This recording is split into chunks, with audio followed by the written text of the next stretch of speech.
Hello, welcome to the Mental Health Takeaways with Matt Nibb, and it's Brad Smith. This is a very different episode. This isn't our normal men's mental health episode, but we were aware that it is, well, as you're listening to this, it's Youth Mental Health Day. That is the 19th of September. It's not actually Youth Mental Health Day today. We're recording it ahead of time because we're that organised. Brad's being silly already. And so we thought we'd record a really short episode with just a few mental health tips and tricks to help young people with their mental health. Now, the reason that's important, Brad, by the way, interrupt me if you like. I'll just mess about like this if that's all right. I mean, if you're watching the video, if you're a listener to this, I'll describe the scene. We've got a stuffed toy that you're about to find out all about that just keeps creeping into frame on maybe this is an advert for people to watch the video rather than listen to the podcast. That's because true. Check us out, we're on YouTube. It's just entertaining. There's video on Spotify as well. Anyway, so Youth Mental Health Day, the 19th of September, it's a really important day, and it's a really important thing to mark. And I think Brad and I, you can wear yellow for Youth Mental Health Day. Yeah. And I'm not entirely sure how much that achieves unless you put it with something, unless you put it with some action of some sort. If you're listening to this on Youth Mental Health Day, share this, because this is going to give people ways to improve youth mental health. And we're not saying that if you have a young person that you're connected to who has a diagnosis of a serious mental health disorder, that listening to one podcast is going to change all that. But I just think wearing yellow is good, but put it with something, do something. Action is what's required. The reason action's required... We should have really worn yellow for this. I mean, I am currently with COVID, and so I look pretty yellow on the screen. I feel like I look quite yellow. But listen, the reason that it's important, I'm going to give you just two stats that I think highlight how important youth mental health is. The first one is a really shocking one, so I'll give you that trigger warning now. And it is that for 5 to 19-year-olds, suicide is the highest cause of death. So the thing that kills more 5 to 19-year-olds than anything else is suicide, which shocks me to my core. I think so. I deliver a youth mental health first aid course, and we reference that stat on the course. And one of the things we talk about is that actually for 5 to 19-year-olds, it doesn't mean that massive numbers of them are choosing to end their life by suicide, but what it does mean is that they are no longer in those high risk categories for those juvenile diseases, and they're not yet in the high risk categories for other diseases. And so actually suicide is the number one killer for children aged 5 to 19.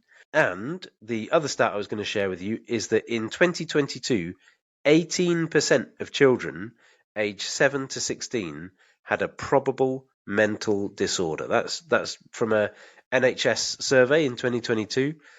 So we can see that 18%, nearly 1/5 of children had a probable mental disorder, according to the NHS. So Youth Mental Health Day, very important day, but do something about it. Wear yellow, that's great, but do something about it by sharing this podcast and listening to this podcast, because here come some good mental health tips for your young people.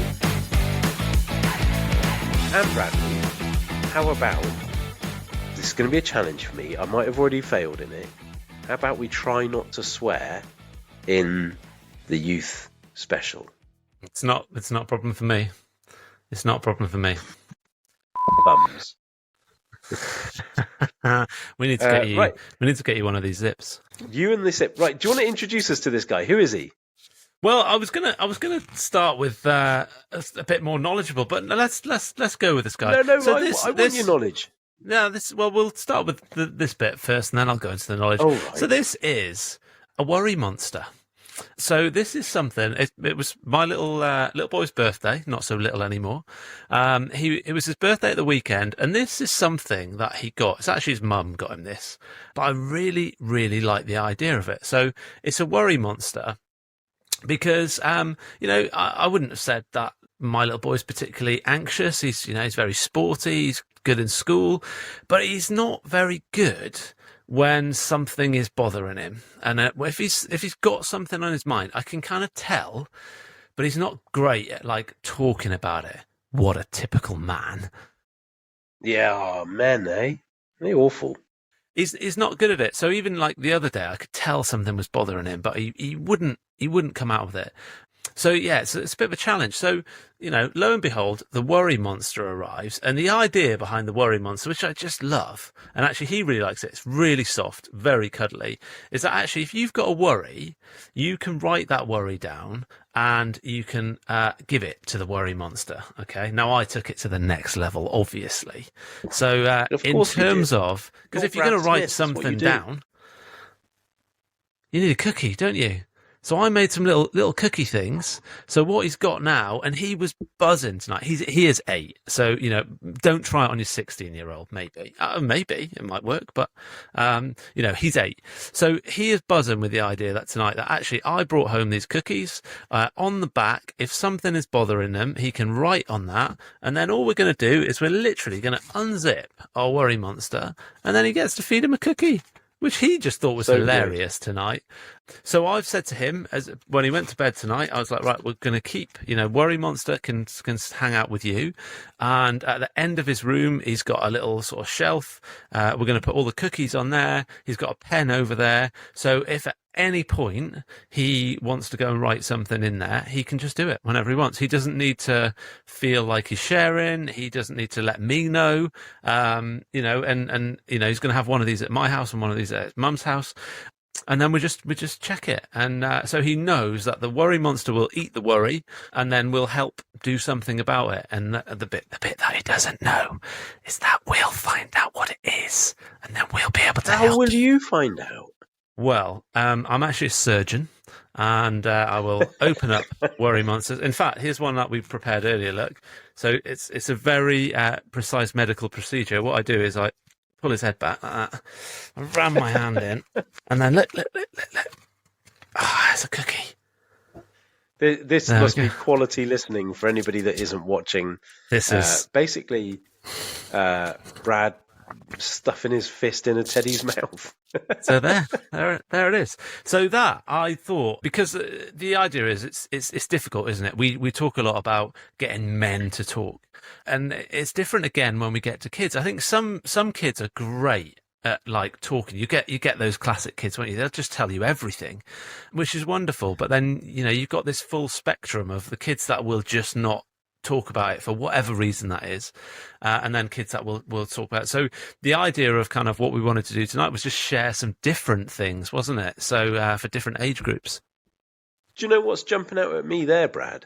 Is that, and I've only just had this revelation. You told me about the worry monster before we came on air, but what I thought you were doing there is you're giving your son a way of communicating his worries. And actually, whether we talk about it or whether we communicate, those things are different, but they fulfill the same purpose and they Yeah. meet the same need. So your son's now able to communicate how he's feeling in writing, as it happens in this scenario.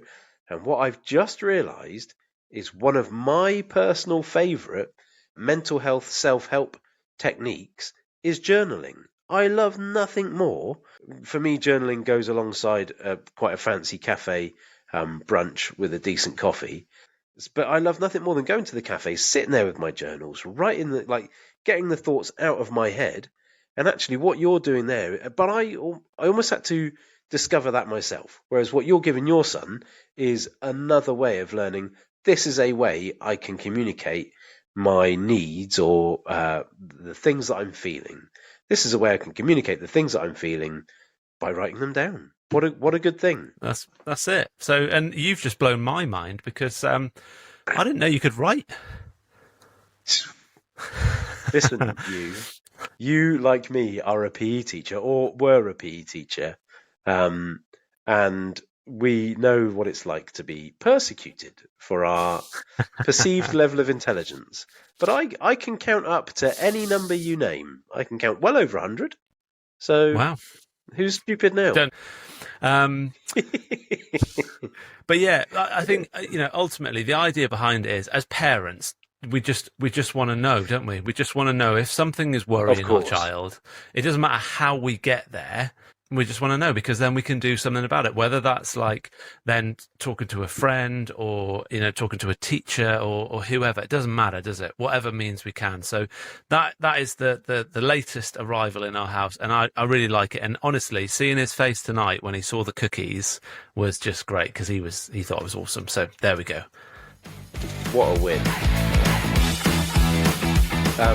Listen, my first one follows on from, not follows on from, is quite similar to yours, so I'll be fairly brief on that. But what I will say to people, anything specific that we mention, we'll put the links to all of those things in the show description. So we'll find a link for the Worry Monster, and if you're interested in that as a listener, you'll be able to go to the show notes and find the link for the Worry Monster and just click on that, and then you can order yourself one, or your child one, unless you're an adult that really believes the monster eats the worries. My first one, I don't have a prop here, but I've got their innards, but I don't have a prop. I'll help you out here, Nibbo. Don't worry, I've got this covered. Okay, again, go. If you're a listener rather than a viewer, Brad's still playing with the teddy. So one of the things that I do with my kids is they both have glove puppets as teddies. They've got other teddies as well, but they've got glove puppets as teddies. And what I've found with those, my kids, no need to get too personal on anyone's behalf, but their mum and I are divorced, and that was obviously difficult for the kids.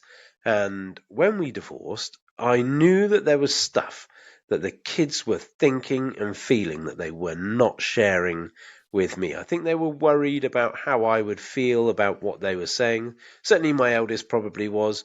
My youngest, I think he's a bit of a lock and key kind of guy. He just likes to keep that stuff locked away.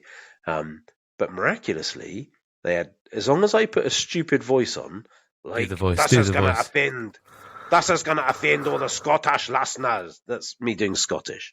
But there's a guy, I forget his name, he's a squirrel, because squirrel sounds great in Scottish. That's my daughter's glove puppet. And there's Terry. Terry's a bit of a cockney, right? He's all like, what are you up to? What's going on today? Tell me about it. That's Terry. And then they share one that my dad actually gave them ages ago. What's his name? God, I've forgotten his name. He was like the original guy. He's a marmot. He's a little marmot thing. And Marmot's a New Yorker. He's a pretty bad guy. You don't want to cross Marmot. He's in deep with the mob. So these glove puppets, they emerge at bedtime, and I find that my kids will tell the glove puppets, with me doing the voice on the end of my hand. The kids will tell the glove puppets stuff they would not tell me. Now that might just be, maybe I've got a shocking relationship with my kids, and the kids just don't want to talk to me, but they will entertain something furry that puts on a funny voice. But yeah, they will tell stuff to the glove puppets that I don't think they'd tell to me. You don't need a specific glove puppet. You just like your sock with a face on it, do it. But I really find that they talk to the glove puppet in ways that they wouldn't talk to me, and it's really lovely to then I can hear them share, and it's just another way to help them to unload their thoughts and feelings. And one other thing, I realise that's not really appropriate. If you've got teenagers, as difficult as it might be, if you have a teenager, there's a great thing you can do.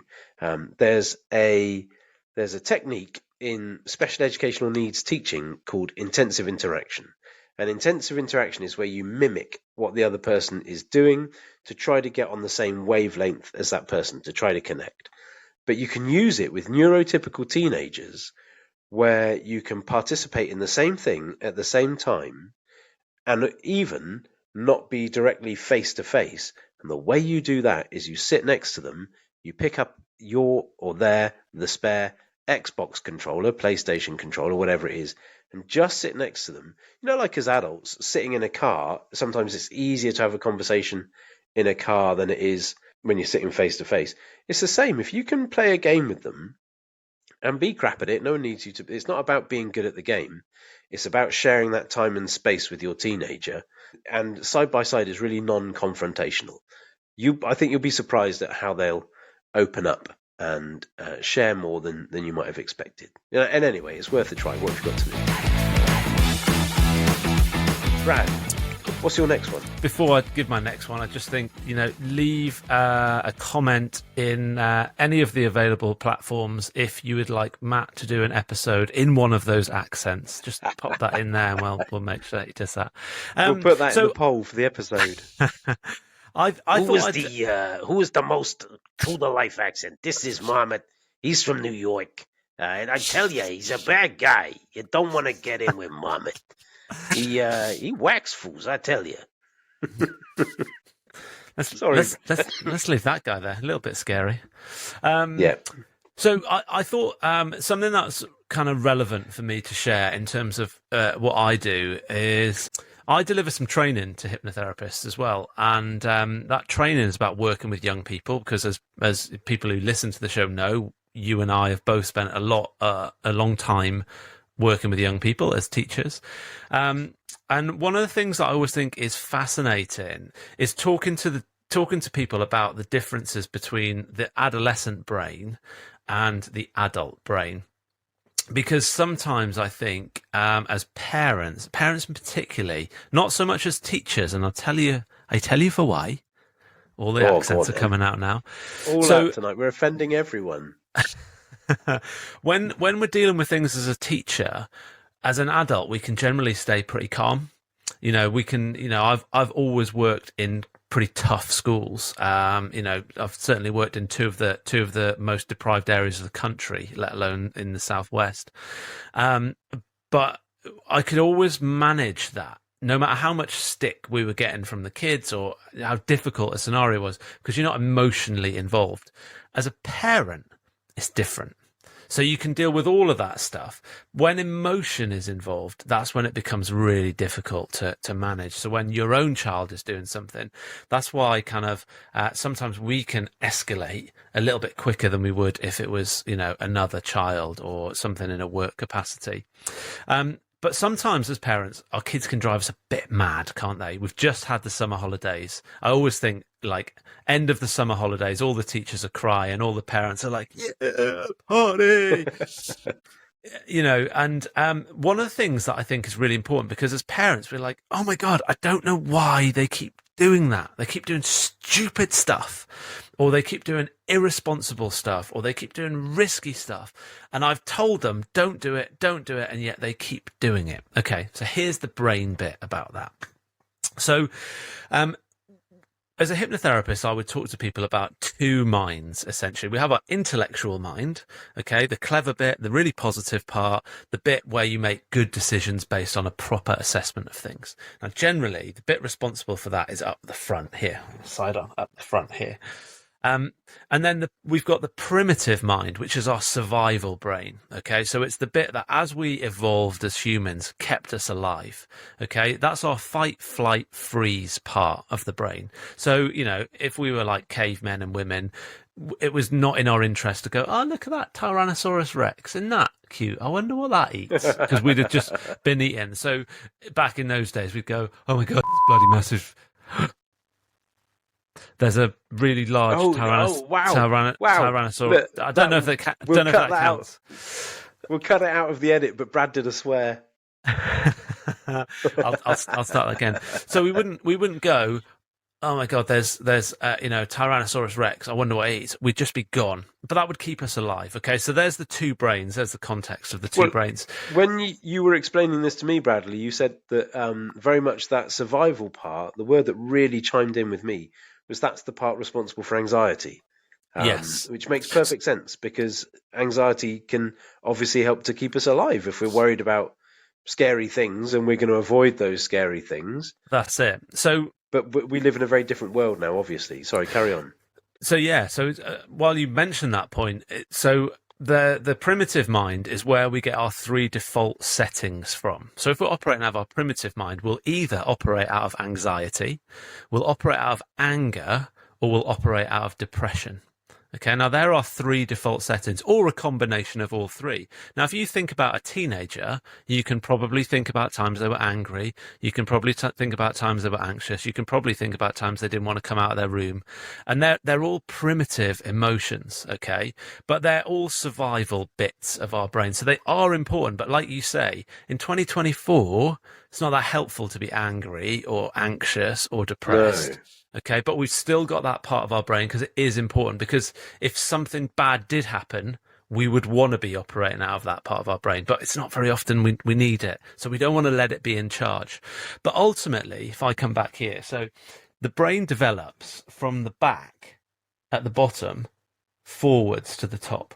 Now, the primitive part, the central part of the primitive part is our amygdala.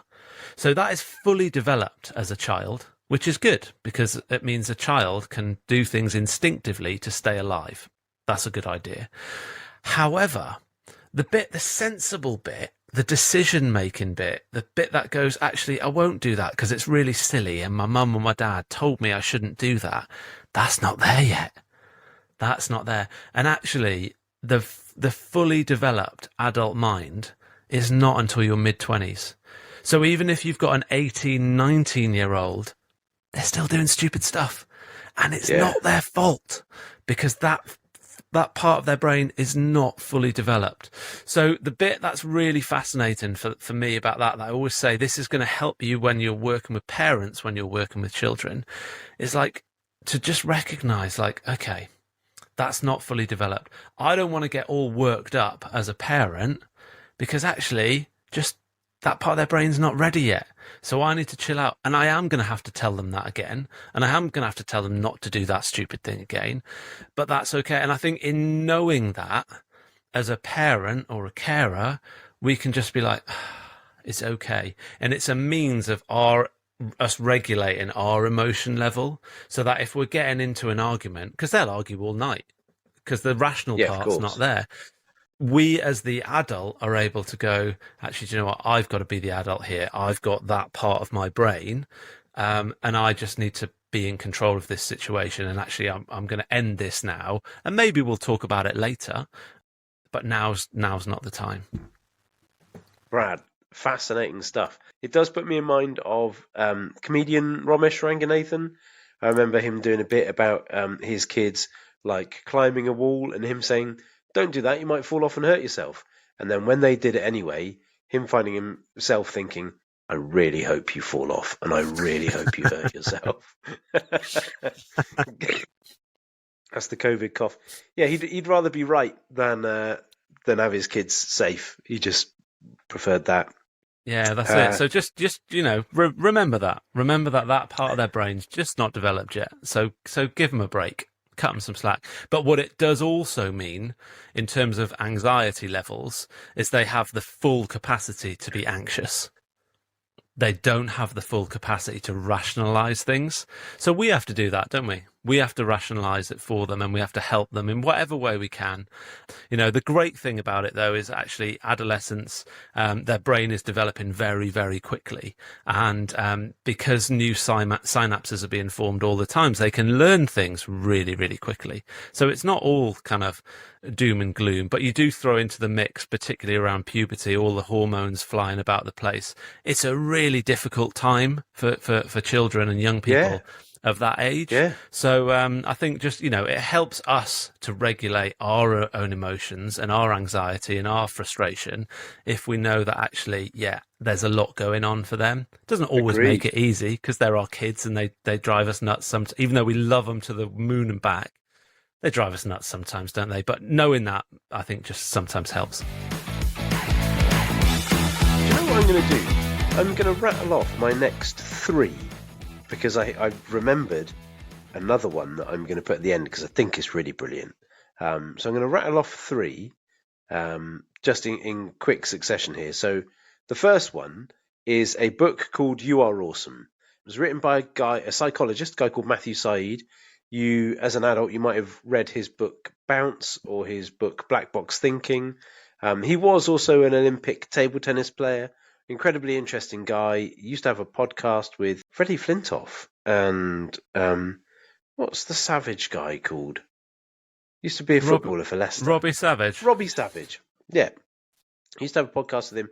Fascinating guy. Anyway, his book, You Are Awesome, is a fascinating book, and it talks you through two kids who've got an identical path in life, and then just at one sort of sliding doors moment, one kid chooses to just try again, and the other kid chooses to quit.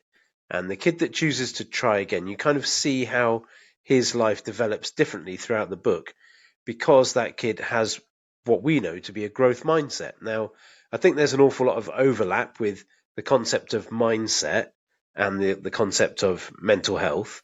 But certainly I would say that when it comes to mindset, it can definitely positively impact on your mental health if you have a positive mindset. Because I think so many kids, so my daughter in particular, when it comes to things like maths, she gets anxious about it. And because she's anxious about it, if she gets, let's say, 8 out of 10 on a school maths test, that will trouble her more than getting 8 out of 10 on a spelling test, because she loves English, she loves literacy, she doesn't mind the spelling tests, so she can get the same result and be far more worried about the maths one because she feels like that is more of a challenge for her, whereas she enjoys the English. And it's one of the reasons, this is key, one of the reasons why whenever my kids have a test at school and they come and tell me they had a test, my first question to them is always, did you try your hardest? So it's not what score did you get or how well did you do. The question is, did you try your hardest? Because I've been drumming into my kids for years and years and years that that is what will lead to success in life, trying your hardest. Knowing how to spell banana is not going to make you successful in life. But being someone who just habitually tries their hardest, I think that is an amazing skill for life. So that book is You Are Awesome. Sorry, go on, Brad. No, I just really like that. I think it's sometimes it's just something that maybe we just do because what we grew up with in terms of some of the questions we ask. And I just think that is a really nice one to just reframe and think about actually what do I want them to learn out of this, and we talk about, I think we touched on recently in an episode, didn't we, when the GCSE results were out, and the sorts of pressure that kids are under, to get a particular grade. And sometimes with devastating effect. A few years ago, down here in Plymouth, there was a young man that sat through all of their GCSEs, and sat the last one, and then sadly took his own life because of pressure and worries about will they get the top grades. And just to make, well, not that you can make it even more sad than that, but they like nailed their exams as well. But it's that whole idea that actually does it matter? There'll be lots of teachers frowning on that, won't they? And maybe, but does it matter if they get a 6 or a 7, or an 8 or a 9, whatever? Ultimately, do we want our kids to be happy? Yes. So let's encourage that and value those things than the stuff that actually, nobody ever, at any job interview I've ever been on, did anyone go, what'd you get in your GCSEs again? Yeah, do you never. Do you think you could have, just don't care. So yeah, but I just think that's a really good sort of question to be at. Did you try hardest? Yeah, well then that's great, because I'm really, because you're really proud of that, whatever, aren't you? Yeah, of course. And actually, I think I can tell sometimes when they sort of go, yeah, okay, I feel like maybe you didn't try your hardest. Let's talk about that. Because you've got to present that level of challenge, haven't you? When I was on my RFU level 3, no less, the guy leading that course was talking about youth rugby, and he was talking about when parents pick their kids up from youth rugby, and let's say the parent didn't watch the game, the first 2 questions they ask their kid are, did you win? No. Oh, did you score? No. And then your conversation about the game is gone already. Yeah. Whereas, did you enjoy it? Was it fun? Did you make a good tell me something good you did? You just got to, as a parent, as the adult in the mix here, as you were saying, kids are not fully developed yet. So as the adult, you need to take that lead. You've got to think, what questions am I actually asking here, and what response do I want? Because, you hit the nail on the head. What we want as parents is happy kids. Happy Yeah. kids at 16, 26, 36, 46, but it's the foundations we lay in their childhood that builds that. Anyway, I'm going to hustle on. So the only prop I do have today is, I wonder if that... You got it. So Yep, got it. on screen now, I know I've got it. I can see it from where I am. Oh, yeah. There's a book called The Rabbit Listened, and I should have practiced pronouncing this name before attempting to pronounce it now. It's by Corey Dürfeld. Oh dear, the monster's back. If you're a listener and not a viewer, the monster's back, and Brad's hiding behind it. The Rabbit Listened is a very simple book, but it's a wonderful book. But it's about a boy, his name's Taylor, I think. He builds something like a little brick tower. It gets knocked down, and then all kinds of animals come and suggest ways that he could get himself out of the situation that he's in, whereas the rabbit comes along and just listens. And it's about the importance of listening. And we teach on the youth mental health first aid courses that actually listening is a massively important thing. We've touched on already how it's so difficult for parents to step outside of that frame of reference and to be emotionally detached from their kids, because you're so welded into being emotionally attached to your kids. But if you want to be the person they go to, try to detach yourself from your role as their parent and try to just hear their problems. Almost like it ties back in with the worry monster that Brad was showing us at the start. I believe he's still there somewhere. That the worry monster is only going to listen. The worry monster's only the worry monster can't answer back. You put the worries in the worry monster. There he is again. You put the worries in the worry monster, and then they get dealt with. And so it's that feeling of being listened to. And if you've got older kids, although Brad is in his 40s and he seems rather enamored with his worry monster.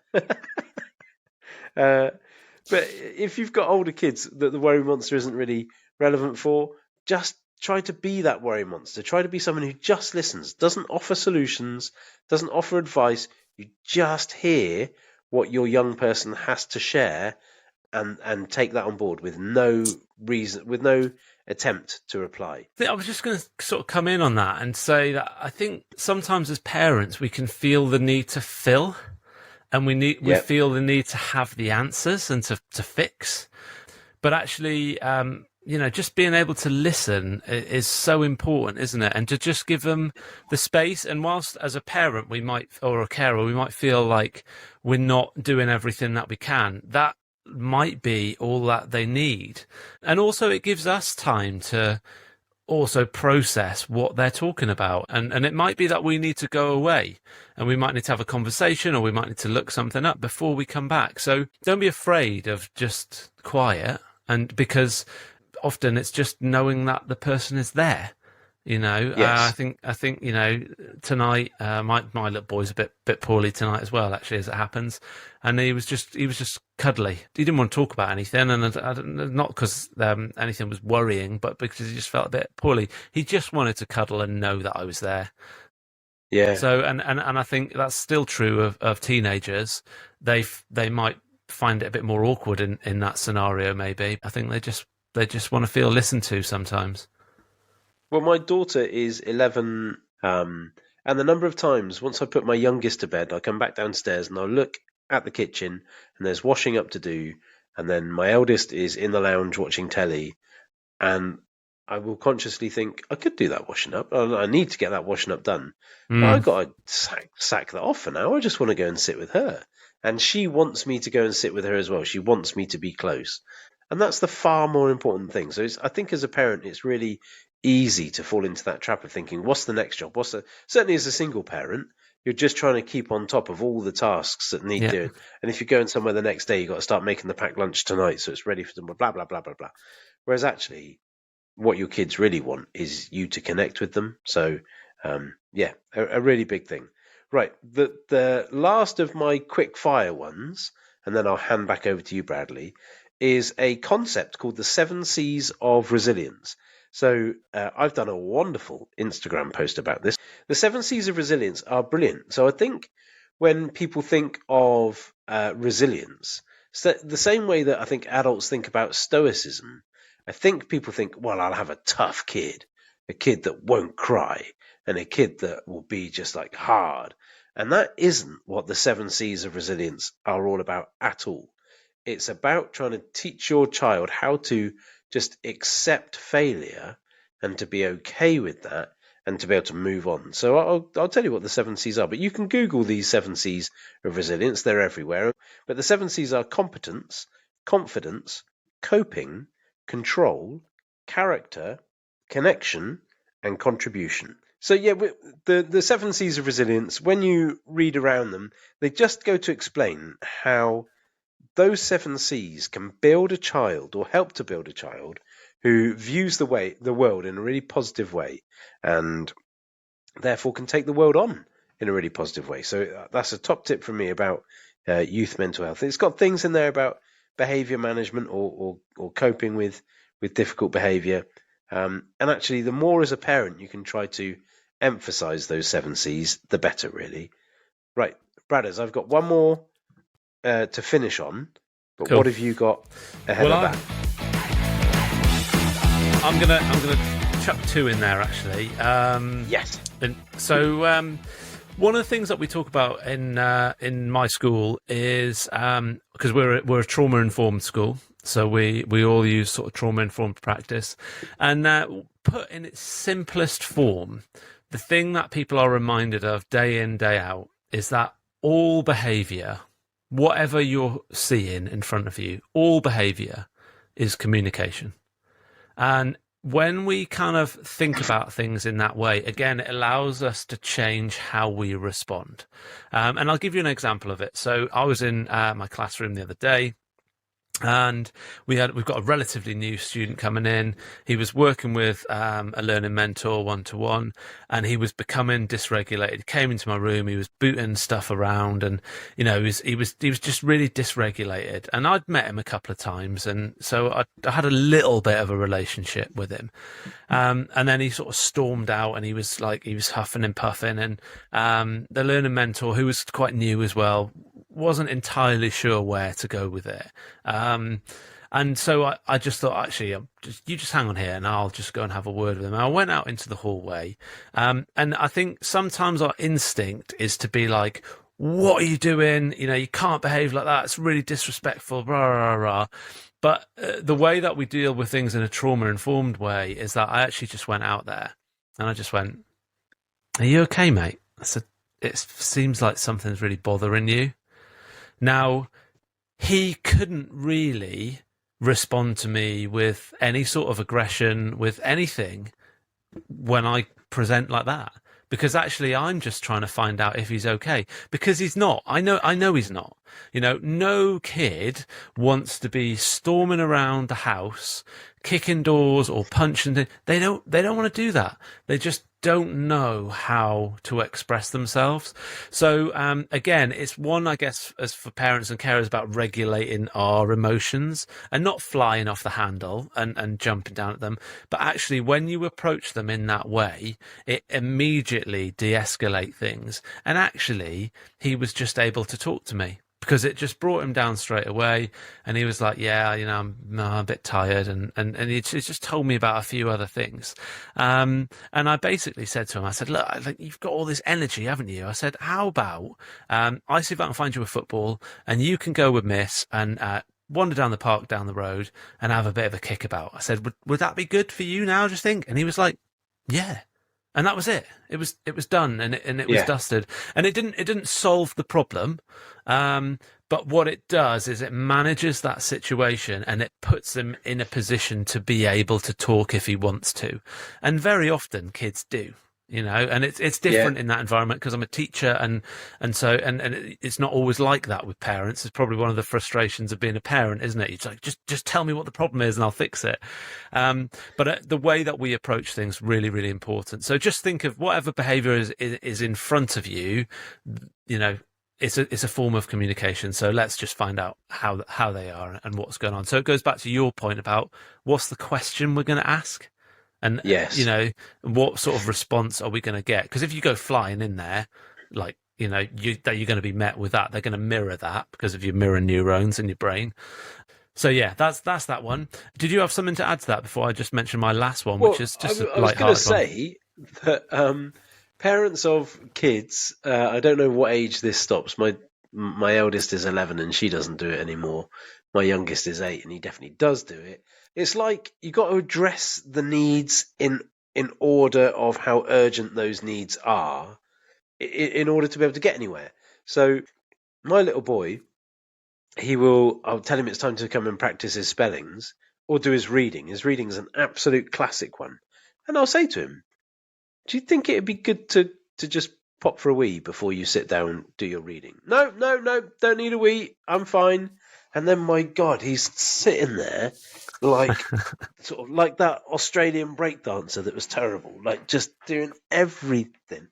And I'm thinking, just address that need, and then we can concentrate on the stuff that we actually want to get done. But I can see that need is more pressing than your need to do reading.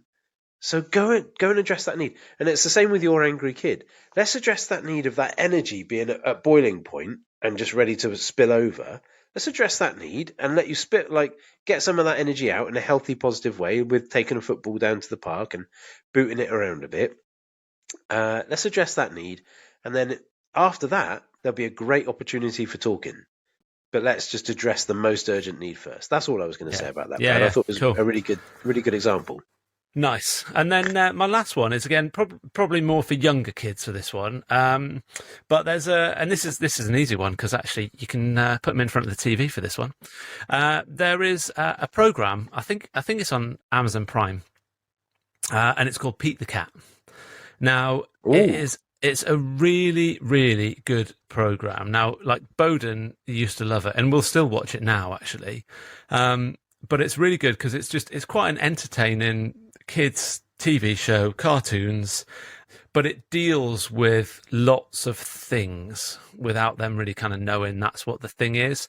So it'll deal with like worrying about stuff. It'll deal with like friendships and managing those scenarios. And it'll deal with things like, eating and trying new things and stuff like that. So it's a really, really nice program for younger kids to watch. And it will just allow them, without you doing anything, it will allow them to make sense of lots of these real life situations that they will come into. And if we are, I'm like you, I kind of like, I try to avoid the jobs that I need to get done when Bowden's with me. That's our time, and so we might watch it together. And so I'll often like say to him, how do you think Pete's feeling now? So it just starts those conversations. So they can either watch it on their own and they're still going to be picking up all this cool stuff and it's fun and it's an entertaining cartoon, or you can talk about it as well. So it's just a quick win. Pete the Cat, check it out. It's really cool. It's really cool. So I recommend that. Do you know what? I'm going to add some honourable mentions to that. And the 2/3 honourable mentions are the movies Inside Out 1 and 2. Yes. If you haven't seen those, they are incredible. I have a friend who is an educational psychologist, and she says that they just loads of educational psychologists absolutely love those movies. Not because they are at doctorate level theory, but it's because it explains emotions to children in a way that children can understand. And actually, children growing up being what we describe as emotionally literate and able to describe their emotions is so powerful. From what I hear of my friend that was an educational psychologist, the first one was just an absolute game changer. As a parent, I saw it as like, that's a nice film and it teaches kids how to talk about their emotions. Whereas she was saying, no, that changed things. Things were different from that point on, because then kids had the language to start to describe how they're feeling. So yeah, Inside Out 1 and 2, massive recommendation. They're both incredible films. Inside Out 2 is when the lead character, I can't remember her name, when she is a little bit older. So the hormones start to come into play as well, and new and different emotions and feelings are in the mix. Really interesting. Brad, have you got any more? No, we need to wrap up this mini episode. That's not so mini. Yeah, it's really not mini at all, is it? But it's full of good stuff. It's Oh, all yeah. takeaways. That's great.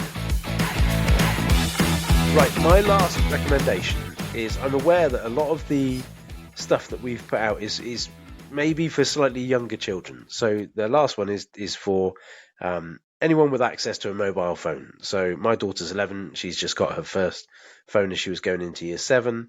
And that is a text service called Shout. You can text Shout on 85258. It is free, it is confidential, and you can text it 24/7, so it's always available. And it's much like something like the Samaritans, where you might phone up and tell somebody how you're feeling just because you need a listening ear. But it's a text service instead of a phone service, so you can just text someone how you're feeling. And I think, probably a bit of a broad generalization, but I think teenagers are more inclined to text someone than they are to phone them up and have a conversation, especially a stranger. So if you feel like you've got a young person and this is a really key theme that actually I'd love to run through the whole episode, that your young person should have this saved in their phone, and they should have it saved in their phone and practice the idea of talking about their feelings and their emotions before they reach crisis point, before they get to that point. What we want is a prevention is better than cure kind of approach. So before your young person gets to that point, when they're feeling angry, angsty, frustrated, whatever it might be, that's a good time to use the Shout text service, which, just to repeat, is free, is confidential, is 24/7. That's a good point to just start expressing that to somebody who is there to listen. Their job is to be there and to listen. So it's all staffed by trained volunteers. And if you have a young person that you just aren't sure where they want to go to talk about what they want to talk about, Shout is a really brilliant place to go for that. So just to repeat that number again, it's 85258. A link to it will be in the description of the show notes, or the show description. Okay, Bradley. Cool. Have we given people loads of takeaways for young people's mental health? I think so. Hopefully someone's found that useful, or something in there has been useful. Remember, like, we love you, but wearing a yellow t-shirt on a Thursday, I'm not sure how much it's going to do. It's because maybe someone will ask you, why are you wearing yellow today? Maybe they won't. And I'm not sure that is doing as much as we could do for youth mental health. And actually sharing an episode like this, or it doesn't have to be our episode. Share something on your social media that is your own takeaway or your own tip and trick for young people's mental health. Get that information and that knowledge out there, because it's that's going to start to make a difference. Okay? Brad, do you want to say night-night to the lovely people? Well, I don't think you should ask whether I want to say that. I think whether you should ask whether the worry monster wants to say that. Right, this has been a fun episode, everyone. I hope you found it useful. Hopefully there's lots of takeaways in there for you. So we'll say goodnight on that point. Look at Nibbo, look out. Look out, Nibbo. Brad, you're an idiot. Thank you.